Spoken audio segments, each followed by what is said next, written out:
ప్రార్థనకు రావాలని అనుకున్నాను. అయితే అనుకుంటే అందరు బాగా ఎగతాళి చేస్తారు. చర్చి ప్రార్థనకు రావాలని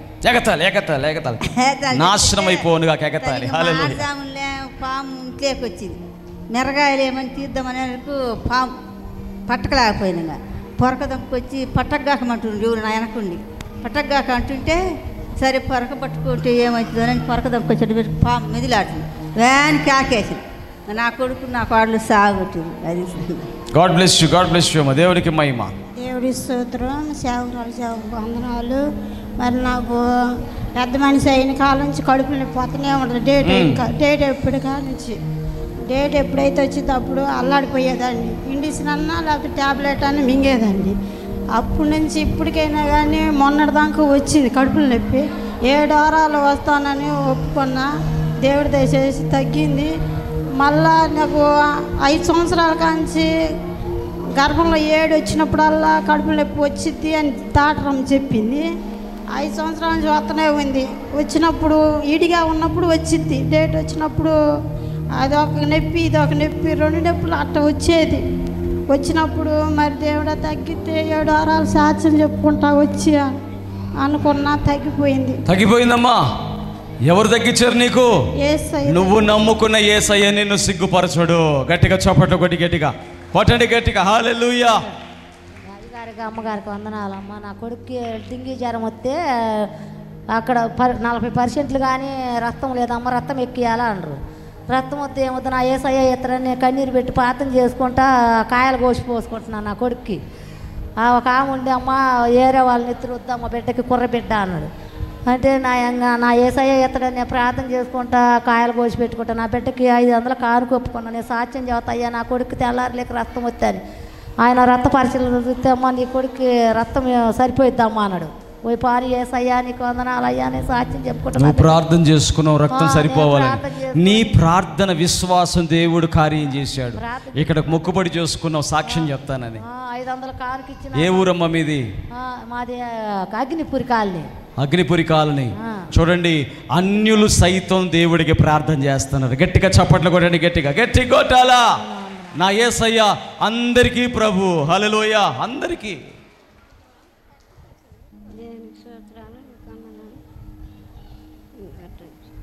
చెప్పమ్మా. చెప్పు. నేను చెప్పే సాక్ష్యం ఏంటంటే నా కొడుకు పోయిన సంవత్సరం అంతా క్షేమంగా తిరిగి వచ్చే ఏ అపాయం కలగకుండా క్షేమంగా తిరిగి వచ్చి సాక్ష్యం చెబుతాను అనుకున్నా. మళ్ళీ ఇంకొక సాక్ష్యం ఏంటంటే ప్రభువా బిడ్డ నువ్వు దేశం బాను అంటుండు. బానని చెప్పాను అంటుంటే నేను జీతానికి బాను కూలికి పోతాను అంటుండు. అట్ట కాదయ్యా నువ్వు కూలికి పోతే అట్టా జీతానికి బావాలి అంటే 2 అప్పల కొడుకులకి గొడవలు ఆడుతూ ఉంటారు. అట్ట అరుచుకుంటాను. అందుకే ప్రభు వీళ్ళిద్దరికి ఏది నేను చెప్పలేక ఇబ్బంది పడుతున్నాను. నా కొడుకు అట్నే జీతానికి ఒప్పుకొని పోతానని అనుకుంటే నేను నీ సన్నిధికి వచ్చి నేను మంగళవారం ప్రార్థన 5 వారాలు వచ్చి సాక్ష్యం చేస్తా యేసయ్య అనుకుంటే నా కొడుకు క్షేమంగా మళ్ళీ దేశం మళ్ళీ పోతాను అని చెప్పి అన్నాడు. జీతానికి ఒప్పుకొని పోతానమ్మా అని అన్నాడు. నీ మొక్కుబడి దేవుడు గొప్ప కార్యం చేసింది. ఓకే అమ్మా, గాడ్ బ్లెస్ యు. గట్టిగా చప్పట్లు కూడా గట్టిగా దేవుని మహిమ పరుద్దాం. వందనాలు. యేసయ్య స్తోత్రాలు. మా ఆడబిడ్డకి హాస్పిటల్ తీసుకుపోతే క్యాన్సర్ అని చెప్పాను. క్యాన్సర్ ముందు మళ్ళీ ఉన్నాయని తీసుకుపోతే తర్వాత క్యాన్సర్ ఉండదమ్మా నీకు ఎక్కడుంది అప్పుడు ఆమెకి మళ్ళీ ఎన్ఆర్ఐ హాస్పిటల్ తీసుకుపోయి. అది ఎక్కడుంది క్యాన్సర్? మోసం కూర్చునే కాడ గడ్డ. శరీరంలో ఎక్కడుందమ్మా? మోసం కూర్చునే కాడ. మోషన్ కూర్చునే కాడ. అబ్బో. దాని మీద మొలలు మళ్ళీ వస్తే కరెంట్ పెట్టించి ఒంగోలు ఎన్ఆర్ఐ హాస్పిటల్ తీసుకుపోయినరు. అడిగి తీసుకుపోయినాక అమ్మ నీకు నిమ్ముండది బరిసెక్కలన్నీ చెడిపోయినాయి, నీకు మొత్తెక్కితేనే చచ్చిపోతావు బతుకు అని చెప్పారు. నేను చచ్చిపోయినా పర్వాలేదు బతికినా పర్వాలేదు నాకు చెయ్యండి నేను బాధ భరాయించలేను అని అంటే నేను కూడా ప్రార్థన చేయించి నేను సన్నిధిలో సాక్ష్యం చెబుతానని చేస్తానే ఉండా. ఆమెకు అట్నే ఆపరేషన్ చేసారు. బాగుంది. ఇంటికి తీసుకొచ్చారు. దేవుడికి స్తోత్రం. గట్టిగా చప్పట్లు కొట్టి గట్టిగా దేవుని మహిమ పరుద్దాం. యేసయ్యకి మహిమ. నాకు పన్ను నొప్పి 3 రోజుల నుంచి తగ్గ మా ఆయన పిల్లలు తెచ్చేసినా కానీ తగ్గలా ఏడుస్తా ఉండు. అన్నయ్యకి ప్రార్థన చేసింది శనివారం నాడు. నీకు ఫోన్ చేశాను అనాలి, ప్రార్థన చేశాను అనకూడదు. నీకు ఫోన్ చేస్తే నేను ప్రార్థన చేశాను. ఫోన్ చేస్తే ప్రార్థన చేసావు. అది చేసినాక తగ్గిపోయిందా? స్వస్థపరిచిన యేసయ్య గట్టిగా చప్పట్లు కొట్టి గట్టిగా దేవుని మహిమ పొందుతాం. పాస్టర్ ఆంటీకి పాస్టర్ అన్నకి వందనాలు. నాకు 2 సంవత్సరాల నుంచి చేతబడి క్రియలతోటి నేను బాధపడుతున్నాను. చేతబడి క్రియలతో బాధపడి ఏమయ్యేది నీకు? దెయ్యం లెక్క చేతబడి. అదేనమ్మా. అప్పుడు నీకు ఎలా ఉండేది? అన్నం తినేదానివా? అన్నం తినవు. ఎలా ఉండేది నీకు అప్పుడు? శరీరం మొత్తం బలహీనంగా సచ్చుబడినట్టు, పాములాగా మెలికలు తిరుగుతాయి. మెలికలు తిరిగిపోయేదని పాములాగా. దేవుడు ఇక్కడికి వచ్చినాక 5 వారాలు ఒప్పుకున్నాను. దేవుడు స్వస్థపరిచిండు. ఇప్పుడు చక్కగా భోజనం చేస్తున్నావా? పరిశుద్ధాత్మ కూడా దేవుడు నాకు ఇచ్చాడు. Very good. భోజనం చేస్తున్నావు చక్కగా. చూడండి గట్టిగా చప్పట్లు కొట్టి గట్టిగా కొట్టాలా. హల్లెలూయా. ఈ రోజు రాలేను అనుకున్నా, ఈ రోజు రానిలేదు. జ్వరం వచ్చింది, రాత్రంతా గుండెలో నొప్పి వచ్చింది. అయినా కూడా దేవుడు నాకు సాక్ష్యం కోసం తీసుకొచ్చిండు. దేవుడికి స్తోత్రం. యేసయ్యకే మహిమ. మా కుటుంబం కొరకు అందరూ ప్రార్థన చేయండి. నువ్వు విడిచిపెడతావా దేవుడి మందిరాన్ని? రైట్. గట్టిగా చప్పట్లు కొట్టి గట్టిగా దేవుని మహిమ. మరి మా మనవరాలకి 5వ నెల కానీ హాస్పిటల్కి పోతే అమ్మ రేటు తీర్చుకోవాలి, పని చేయకూడదు అని చెప్పిండ్రు. సరేలే అమ్మ మేము 10 హాస్పిటల్కి ఒంగోలు పెద్ద ట్యానింగ్ తీసిపోయినాం. 7వ నెల తీసిపోయినాం. మళ్ళీ 5వ నెల చూపిస్తే పని చేయకూడదని చెప్పిండ్రు. మళ్ళీ 7వ నెల చూపిస్తే అమ్మ ఎప్పుడు కానిపోతావు మాకు తెలియదమ్మా, మేము చెప్పలేమన్నారు. చిన్న బిడ్డ, చిన్న అమ్మాయికి పెళ్లి చేసి గర్భిణి వచ్చింది. ఇదేంద్ర దేవుడని అట్నే మందులు ఆడుకుంటూ ప్రార్థన చేసుకుంటున్నాం. 8వ నెల వచ్చిన 6 రోజులకి నేను తట్టు కాలేనమ్మా, నేను బండి కాలేనమ్మా అని ఏడుస్తూ ఉంది. నడువులు నొప్పులు కానిపోయే తట్టుగా ఉంది. ఇంకా 8వ నెల కానిపోవద్దని నేను అన్నమ్మా, నేను మంగళవారం ప్రార్థన పోయి కాలాలు తెచ్చిన. కాలాలలో అయ్యగారి ఫోన్ నెంబర్ కొడితే ఫోన్ చేయి అమ్మని కోళ్ళకి చెప్పిన. ఏడుస్తా కోళ్ళ పోయి చెల్లు తీసుకొని ఫోన్ చేసి అయ్యగారికి ఫోన్ చేసింది.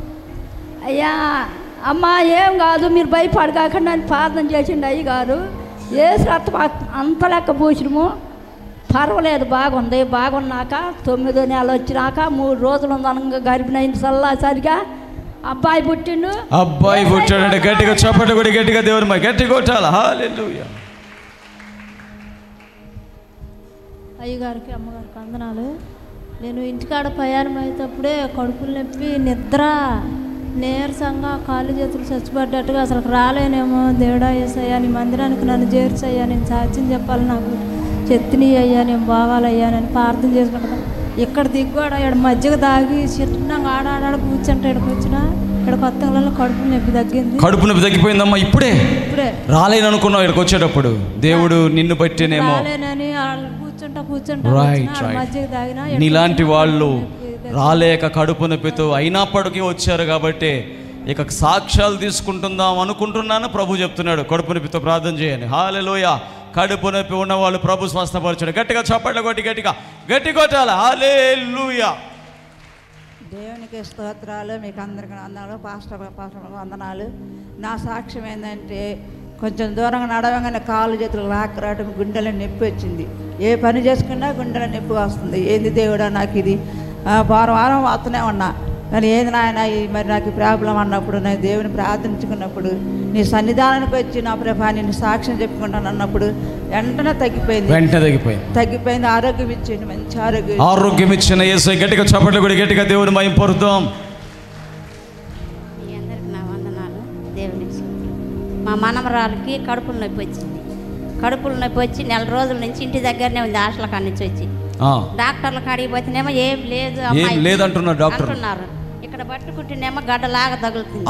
10 రోజులు అన్నం పెట్టలే, అసలు పెట్టకపోయినా కానీ డాక్టర్లు ఏమి లేదు అంటుండ్రు. ఏం లేదంటారు. 50,000 అయిపోయినాయి. 50,000 డాక్టర్ల దగ్గర ఏం లేదంటుండ్రు. మందులు అయితే అట్టలు ఇస్తున్నారు. నర్సాపేట వెళ్ళినాం, ఎంఆర్ క్యానికి పోయినాం. పోయేటప్పుడు బస్సులో నేను ప్రార్థన చేసుకున్నా. నా మనవరాలకి ఏం లేకుండా నార్మల్ రిపోర్ట్ వస్తే నేను మంగళవారం ప్రార్థనకు వస్తాను, కడుపుల నొప్పి లేకుండా హాస్టల్లో చక్కగా చదువు కావాలా అని ప్రార్థన చేసుకున్నా. అక్కడికి పోయి క్యానింగ్ తిప్పితే నార్మల్ రిపోర్ట్. ఇప్పుడు హాస్టల్లో చదువుకుంటుంది. దసరా సెలవులకు వచ్చింది. చూడండి గట్టిగా చప్పట్లు కొడదామా వద్దా? Normal report. 50,000 ఖర్చు అయిపోయినాయి అంట. ప్రార్థన గొప్ప కార్యం చేసింది. గొప్పగా దేవుడు మహిమ పరిచే వారిగా మన ముందుము గాక. గట్టిగా చప్పట్లు కొడి గట్టిగా దేవుని మహిమ పొందుతాం. నా 4 రోజుల నుంచి నడుముల నొప్పులు ఉన్నాయి. ప్రార్థన చేసుకున్నా, మంగళవారం ప్రార్థన పోయి సాక్ష్యం చెప్పుకుంటున్నా, తగ్గిపోయింది. నడుము నొప్పులు తగ్గిపోయినాయి. గట్టిగా చప్పట్లు కొట్టిన గట్టిగా దేవునికి స్తోత్రం. హల్లెలూయా. దేవునికి స్తోత్రం. పాస్టం వందనాలు. మా కుమారుడికి రెండో అబ్బాయికి నా కొడుక్కి మామూలుగా గ్యాస్ స్టవ్లు వచ్చింది. గ్యాస్ స్టవ్లలో పట్టోదకు వచ్చింది. ప్రార్థన చేసి రథం చూసి ప్రార్థన చేసినా కానీ అమ్మ నేను బతకనమ్మ నన్ను తీసుకుపోండి అమ్మ హాస్పిటల్కి అన్నాడు. సరేలేమని పట్ట బాగా ఊదకొస్తుంది. ఇంకా అప్పుడు హాస్పిటల్ ఝాన్సీ హాస్పిటల్ తీసుకుపోతే అమ్మ లివర్ కామెర్లు అయినాయి, అబ్బాయికి కిడ్నీ ప్రాబ్లం అని చెప్పింది. ఏసయ్యా నువ్వే బాగు చేయి తండ్రి, నువ్వు ఉండవు, ఏదైనా తగ్గితే మంగళవారం ప్రార్థనలో సాక్ష్యం చెప్పుకుంటానన్నా. లివర్ కామెర్లు మళ్ళీ నర్సాపేట బొమ్మన్నారు. నర్సాపేటలో అన్ని ఎన్ఆర్ఐ క్యారెన్కి తీపిస్తే కిడ్నీ కామెర్లు అని చెప్పినారు. మళ్ళీ నన్ను పోయి పరీక్ష చేసుకొని వస్తే కామెర్లు తగ్గిపోయినాయి. నన్ను నార్మల్ అయినా. దేవునికి స్తోత్రం. మీ అందరూ నీ ప్రార్థన గొప్ప కార్యం చేసింది. స్వస్థపరిచాడు దేవుడు. చనిపోతాడు అనుకున్న వ్యక్తి బాగుపడ్డాడు. గట్టిగా చప్పట్లు కొడి గట్టిగా దేవుని మహింపరుద్దాం. అమ్మగారికి వందనాలు. అయ్యా నా కూతురు పడి అంట్లు కడుక్కుంటా పడ్డాక 3 ఏళ్ళు ఇరిగిన తర్వాత 7 కట్లు కట్టించుకున్నది. అయినా తగ్గల. నేను అయ్యా మంగళవారం ప్రార్థన పోతాను, సాక్ష్యం చెబుతా. అయ్యా ఆమె కాళ్ళు బాగా నడిస్తే అనుకుని కొన్ని రోజులు మళ్ళీ అల్లుడికి జ్వరము, టైఫాయిడ్ జ్వరము, కామెర్లు, ఇంకా మళ్ళీ ఇద్దరికి మనవరాలకి వాళ్ళ కుటుంబానికి మొత్తానికి జ్వరము. అయ్యా నేను ఏసైకి అడిగిపోతా, నేను మంగళవారం ప్రార్థన పోయి సాక్ష్యం చెప్పి కానికేస్తానే అనుకున్నాం. వాళ్ళందరూ బాగున్నారు. ఇప్పుడు ఆమె కాళ్ళు నడుస్తున్నది. అందరూ బాగున్నారు. గట్టిగా చప్పట్లు కూడా గట్టిగా దేవుని మహిమ పొరుద్దాం. ఏసైకే మహిమ. త్వరగా చెప్పండి అమ్మా, ముగించి. తెల్లారుజామున గ్యాస్ ట్రబుల్ వచ్చింది నాకు. సాక్ష్యం చెబుతాను, తగ్గిపోయింది. గ్యాస్ ట్రబుల్ తగ్గిపోయింది. చప్పట్లు కూడా గట్టిగా దేవుని స్తోత్రం. పొగాకంతా బాగా బతికి సాక్ష్యం చెబుతాను అనుకున్నా. బాగా ఓకే అమ్మా, గాడ్ బ్లెస్ యూ. నీరు లేక అల్లాడిపోతున్నా, కాళ్ళు నొప్పులతోటి నిద్ర లేక తెల్లవారు అల్లాడిపోతున్నా. నేను అనుకున్న వేసతో రాసుకుంటే తగ్గిపోయింది నొప్పులండి. ఓకే, గాడ్ బ్లెస్ యూ అమ్మా. నెక్స్ట్ త్వరగా చెప్పేసి. నాకు నొప్పులు, నీరసం, కళ్ళు తిరిగిపోతుంటే మందిరంలో సాక్ష్యం చెప్తాను. నాకు బాగుంది. God bless you. రైట్, దేవుడు నీతో ఉన్నాడమ్మా. గాడ్ బ్లెస్ యూ తల్లి. నాకు కాలు జల్లేసి పుళ్ళు పడ్డాడు. వాడు ఏ సత్తం మూసుకొని ప్రార్థన చేసుకొని తగ్గిపోతే నేను సాక్ష్యం చెప్పుకుంటే తగ్గిపోయింది. జల్ తగ్గిపోయింది, కాలు తగ్గిపోయింది. గట్టిగా చప్పట్లు కూడా గట్టిగా దేవుని మహిమ పొరుద్దాం. ఏసైకే మహిమ. గుండె నొప్పి తగ్గిపోయిందంట. గట్టిగా చప్పట్లు కూడా గట్టిగా దేవుని మహిమ పొరుద్దాం. ఓకే అమ్మా, త్వరగా రావాలా చెప్పేవాడు. వచ్చిన ప్రజలందరికీ కూడా నా వందనాలు. నా సాక్ష్యం ఏదంటే నాకు కాళ్ళ నొప్పులు, కీళ్ళ నొప్పులతో నేను బాధపడతా మళ్ళీ నాకు కిడ్నీల కాడ కూడా నొప్పి వస్తుంది అన్నమాట. అయినప్పటికైనా దేవుడు ఇక్కడికి వచ్చినప్పుడు స్వస్థపరిచాడు. ఆయన నేను ఇప్పుడు మళ్ళీ సాక్ష్యం ఏంటంటే, నా భర్త పొదల దగ్గరకు వచ్చినప్పుడు లెటిన్లోకి వెళ్ళినప్పుడు రక్తం పడ్డది అన్నాడు. ఆయనకు మలల వ్యాధి ఉంది. అయినప్పుడు మరి ఆయన ఇప్పుడు వచ్చి సాక్ష్యం చెప్పిండు కదా, ఆయనకు మరి దేవుడు ఇప్పుడు ఈ క్షణాన్నే స్వస్థపరిచిండు. మేము బియ్యం బస్తా కట్టేయాలని చెప్పి అనుకొని ఇప్పుడు బియ్యం తీసుకొచ్చారు. దేవుడు స్వస్థపరిచాడు. వారు భోజనాల కోసం